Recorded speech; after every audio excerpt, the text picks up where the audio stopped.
Y es la cifra que han oído: 500 personas en España pueden perder sus viviendas.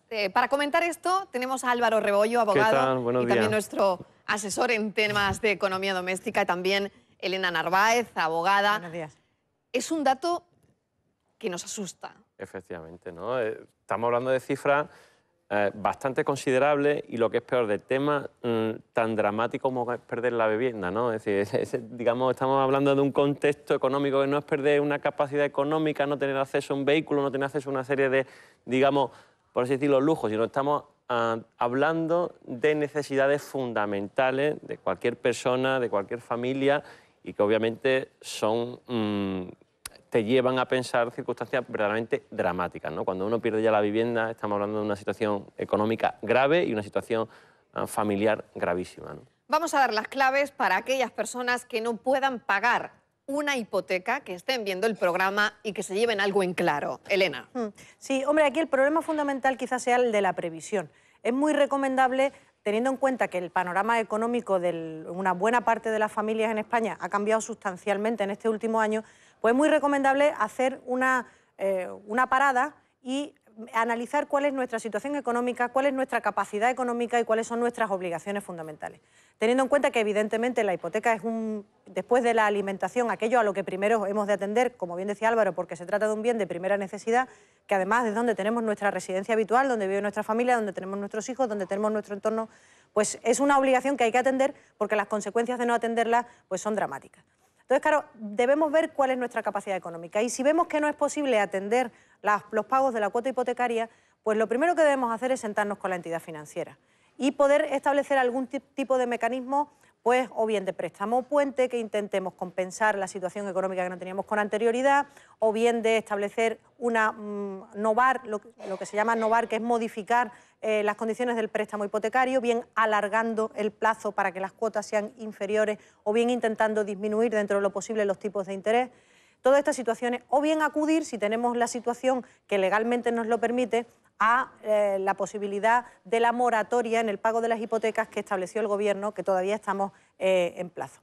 ¿Esto qué significa? Esto nos da la posibilidad de disminuir en un 50% las cuotas de amortización de la hipoteca, siempre que se den determinadas condiciones establecidas legalmente, que básicamente pueden ser que nos encontremos en el desempleo, pero con derecho a la prestación económica, que la hipoteca sea inferior a 170.000 euros y que la disminución en la cuota de amortización va a ser como máximo de 500 euros mensuales. Entonces esto nos podrá dar derecho a este tipo de ayudas, que después lógicamente tendremos que reintegrar dentro de unas determinadas condiciones, pero que a lo mejor nos facilitan poder atender los préstamos.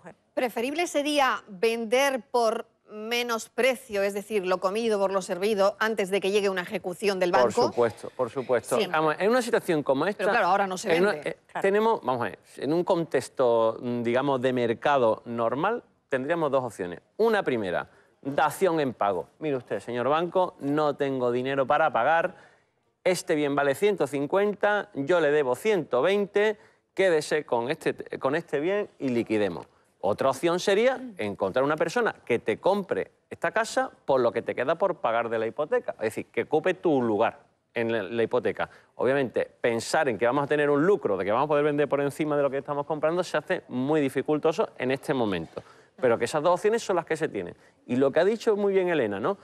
Hay que parar en un momento y decir, señores, en esta situación económica nos encontramos, y si tenemos un bien que es especialmente caro, que es especialmente valioso, que nos está costando trabajo pagar, pues a lo mejor merece la pena liquidarlo ahora y acudir a un piso más baratito o más pequeñito, ¿no? Muy bien, pues María Elena, ese sería el consejo. El teléfono sigue abierto, pero ahora vamos a trazar otra línea, las viviendas más caras y más baratas dentro de nuestra comunidad autónoma. Me gustaría tener este dato de vuestra mano, esta información. ¿Dónde es más barato o más caro comprar? ¿En qué punto en Andalucía nos encontramos con un paradigma que es Cádiz, ¿no? Porque pues, Cádiz es lo que... ¿Cádiz más caro? El sitio más caro donde se puede... El sitio más caro. El sitio más caro, ¿no? Pero aquí Cádiz es lo que es a nivel de superficie, y más no se puede construir, o se construye muy por debajo de la expectativa que se tiene. La demanda es muy elevada, por lo tanto, el acceso a la vivienda es mucho más caro. O sea, que sería más caro que comprar una vivienda en Sevilla. Efectivamente, siempre va a ser mucho más caro. Se podía pensar lo contrario. Elena, ¿el sitio más barato para comprar en Andalucía? Pues el sitio más barato, según los últimos análisis, parece ser que es Huelva.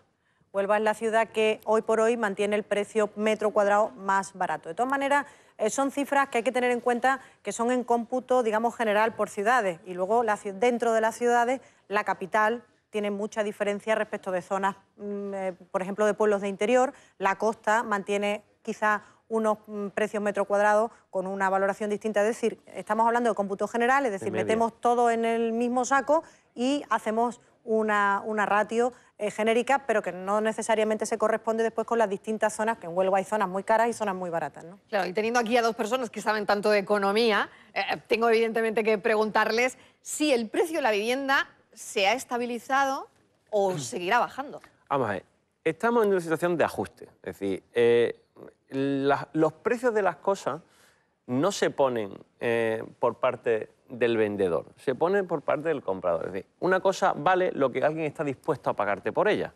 Entonces, si ese ajuste no se lleva a cabo, siempre vamos a tener un bien que para mí vale X, pero para el que está enfrente vale X menos Y.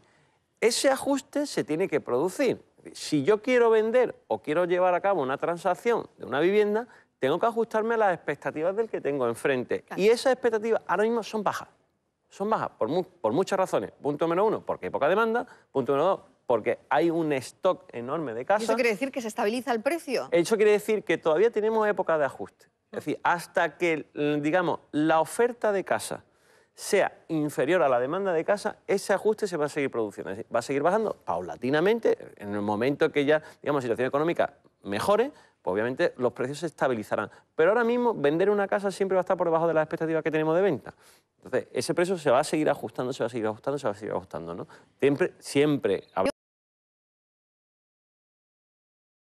de una vivienda vamos a comprar una vivienda. Hay una determinada tasación para lo que nos van a conceder de hipoteca. ¿Baja, Elena, con respecto a la tasación? Yo es que, estando plenamente de acuerdo con lo que dice Álvaro, lo que sí es verdad es que en este tema aquí el mercado opera, pero opera con un condicionante muy importante, que son las hipotecas.